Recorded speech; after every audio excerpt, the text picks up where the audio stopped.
প্রিয় শিক্ষার্থীরা, আশা করি ভালো আছো। আমরা মূল্যায়ন পরীক্ষার খুব কাছাকাছি। আমাদের যে আনসিন প্যাসেজগুলো 1 থেকে 6 পর্যন্ত, আমরা সেই আনসিন প্যাসেজগুলো আজকে আবার তোমাদের পড়ে শোনাবো। সত্যিকার অর্থে তোমরা যদি প্যাসেজটা ভালো করে পড়তে পারো এবং বুঝতে পারো, তাহলে তোমরা এই প্যাসেজ থেকে সকল প্রশ্নের উত্তরই লিখতে পারবে।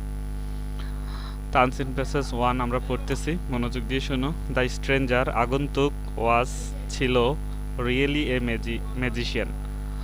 অপরিচিত ব্যক্তিটি সত্যই একজন জাদুকর ছিল। He had an evil plan, তার একটা মন্দ পরিকল্পনা ছিল, খারাপ পরিকল্পনা ছিল। ইভিল মানে মন্দ বা খারাপ বা দুষ্ট। তার একটা দুষ্ট পরিকল্পনা ছিল, সেই জাদুকর ব্যক্তিটির একটা দুষ্ট পরিকল্পনা ছিল। নেক্সট ডে, পরের দিন, he took Aladdin far away from the city. পরের দিন তিনি শহর থেকে অনেক দূরে আলাদিনকে নিয়ে গেলেন। They came to a narrow valley, তারা একটা সরু বা সংকীর্ণ উপত্যকায় এসেছিল। তারা কোথায় এসেছিল এই জাতীয় প্রশ্ন আসতে পারে। তারা একটা সরু উপত্যকার কাছে এসেছিল। It had mountains on all sides, এর চারদিকে পাহাড় ছিল। মাউন্টেন্স অত পাহাড়, মাউন্টেন্স অত পাহাড়। The magician told Aladdin to gather some dry sticks, জাদুকর আলাদিনকে কিছু শুকনো লাঠি সংগ্রহ করতে বলেছিলেন। He then set fire to them, এরপর তিনি সেই লাঠিগুলোতে আগুন ধরিয়ে দেন। দ্য ফ্লেম অ্যারোজ, আগুনের শিখা উপরে উঠতে লাগলো। He took out something from his pocket, সে পকেট থেকে কিছু বের করে নিল। Then he put it into the fire, তারপর সে তা আগুনে ফেলল। He spoke two magic words, তিনি 2টি জাদুর শব্দ বলেছিলেন মুখে। They saw a big stone with a brass ring, তারা পিতলের আংটিযুক্ত একটি বড় পাথর দেখতে পেল। যখন আগুন জ্বালানোর পরে 2টা ম্যাজিক শব্দ উচ্চারণ করলো, তখন তারা দেখলো যে সেখানে সেই আগুনের মধ্যে পিতলের আংটিযুক্ত একটা বড় পাথর। পিতলের আংটিযুক্ত একটা বড় পাথর, সেটার ইংরেজি হলো এ বিগ স্টোন, একটা বড় পাথর, উইথ এ ব্রাশ রিং, পিতলের আংটিযুক্ত। ব্রাশ মানে পিতল। He told Aladdin to hold the ring and lift the stone, তিনি আলাদিনকে বললেন যে আংটিটি ধরে পাথরটা তুলো। They saw a staircase leading to a door, তারা একটা সিঁড়ি একটা দরজার দিকে যেতে দেখলো, অর্থাৎ সিঁড়িটা শেষ হয়েছে একটা দরজার কাছে গিয়ে।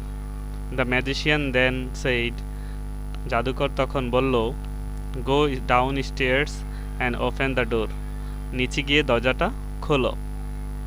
সিঁড়ি দিয়ে নিচে যাও এবং সেখানে গিয়ে দরজাটা খোলো। You will find big halls, তুমি একটা বড় হলঘর দেখতে পাবে। ইন দিস হলস, এই হলঘরগুলোতে, there are vases full of gold and silver, এই হলঘরগুলিতে তুমি স্বর্ণ এবং রূপাতে পূর্ণ ফুলদানি দেখতে পাবে। অর্থাৎ ফুলদানির মধ্যে ফুল নেই, আছে কি গোল্ড অ্যান্ড সিলভার, স্বর্ণ এবং রূপা।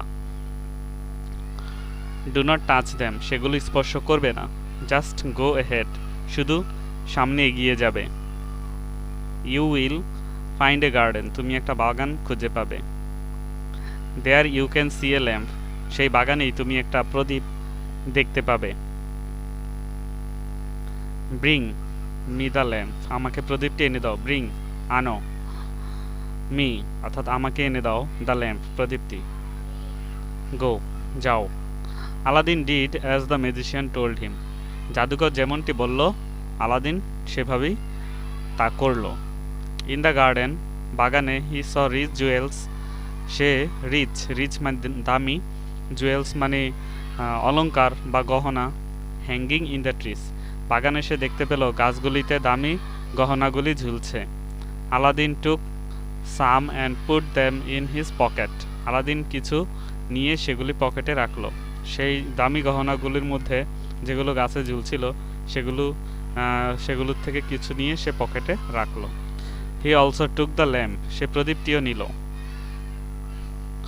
সুন he came back at the mouth of the cave, শীঘ্রই সে গুহার মুখে ফিরে এলো। The magician was waiting for him, জাদুকর তার জন্য অপেক্ষা করছিল। He told Aladdin to give him the lamp, তিনি আলাদিনকে বললেন প্রদীপটি দিতে। বাট আলাদিন ওয়াজ টায়ার্ড, কিন্তু আলাদিন খুব ক্লান্ত ছিল।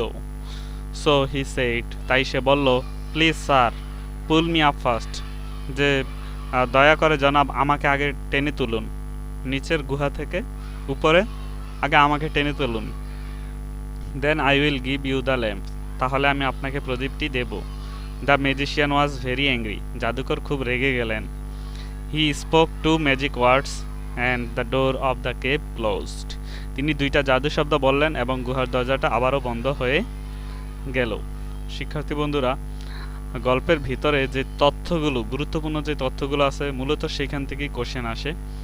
তোমরা গল্প নিছক আনন্দের জন্য পড়বে না, গল্প থেকে তথ্যগুলো মনে রাখারও চেষ্টা করবে। গল্পের ভিতর কোথা থেকে কি হলো সেই ঘটনাগুলো মনে রাখার চেষ্টা করবে, বারবার রিডিং পড়বে, তখন দেখবে যে তোমার অনেকগুলো তথ্য মনে আছে। সেই তথ্যগুলোর ভিতর থেকেই আমাদের জন্য শূন্যস্থান পূরণ, true or false, answer the following question, তারপরে আসবে লেটার। লেটারের ব্যাপারটা হলো, লেটারটা তোমরা প্যাসেজটাকে সাহায্য নিয়ে গুরুত্বপূর্ণ লাইনগুলো লিখে ফেলবে। অন্তত 10 বাক্যের মধ্যে এই কাজটা করবে, আর লেটারের নিয়মটা যাতে তোমাদের ঠিক থাকে।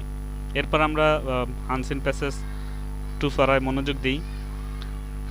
Unseen passage 2, there are many birds found in our country, আমাদের দেশে প্রচুর পাখি পাওয়া যায়, প্রচুর পাখি দেখতে পাওয়া যায়। বার্ডস হ্যাভ ফেদার্স, পাখিদের রয়েছে পালক বা পাখিদের পালক রয়েছে। They have wings and most of them can fly, সেই পাখিগুলোর মধ্যে বেশিরভাগ পাখিরই ডানা রয়েছে এবং তাদের বেশিরভাগই উড়তে পারে।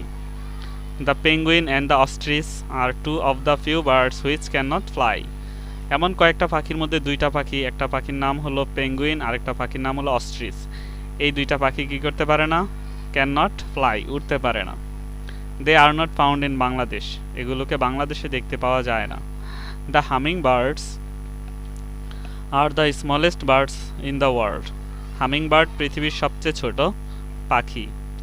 দে are not found in Bangladesh, এগুলোও বাংলাদেশে পাওয়া যায় না।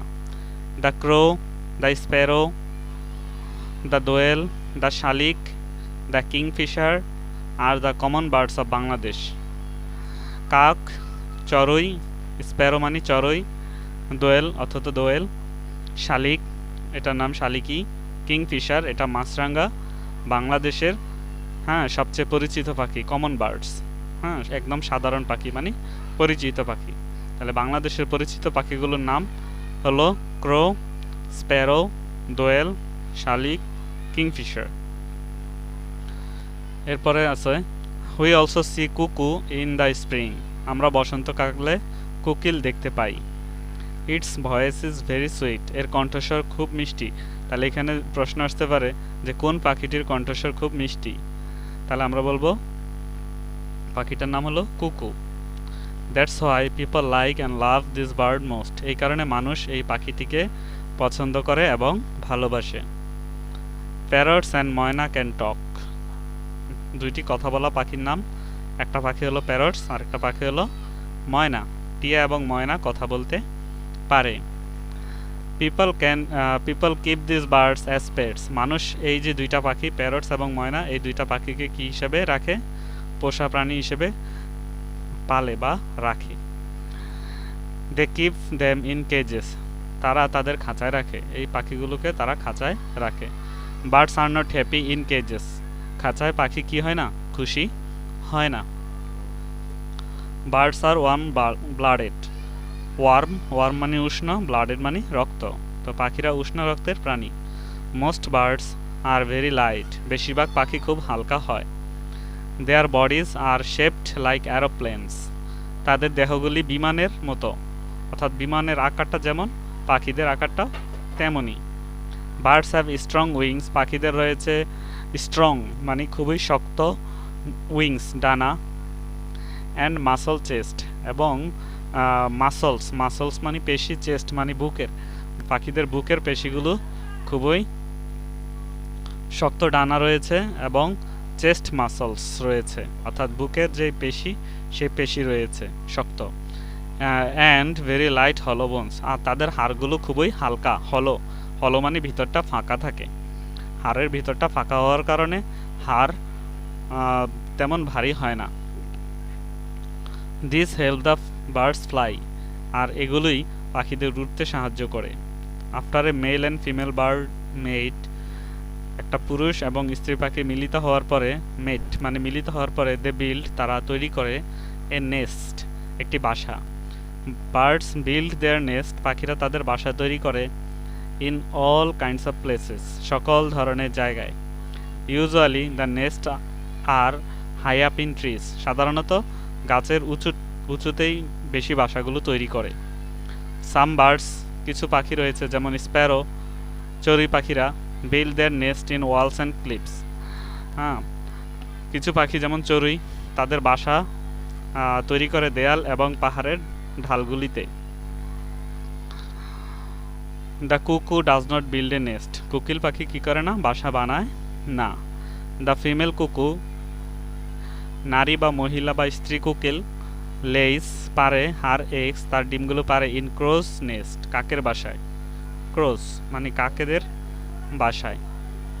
মোস্ট বার্ডস লে 2 or 3 eggs, বেশিরভাগ পাখি 2টি বা 3টি ডিম দেয়। Eggs have to be kept warm, ডিমগুলোকে উষ্ণ রাখতে হয়। So one of the birds sits on them, তাই পাখিদের মধ্যে একটা পাখিকে সেই ডিমগুলোর উপর বসে থাকতে হয়। কি দেওয়ার জন্য, উষ্ণ রাখার জন্য। Soon the baby birds hatch, শীঘ্রই বাচ্চা পাখি ডিম ফুটে বের হয়। The chicks are usually blind and bald, ছানাগুলি সাধারণত অন্ধ এবং পশমহীন হয়। They have to be feed by the adult birds, তাদেরকে বড় পাখিদের দ্বারা খাওয়ানো হয়, মানে বড় পাখিরা তাদেরকে খাওয়ায়। এখন আমরা পড়ব unseen places 3। Once upon a time a farmer had a magic goose, একদা বা কোনো এক সময়ে এক কৃষকের কাছে একটা জাদুর রাজহংসী ছিল। Every day she laid a golden egg, প্রতিদিন সেই রাজহংসীটি একটি করে সোনার ডিম পাড়ত।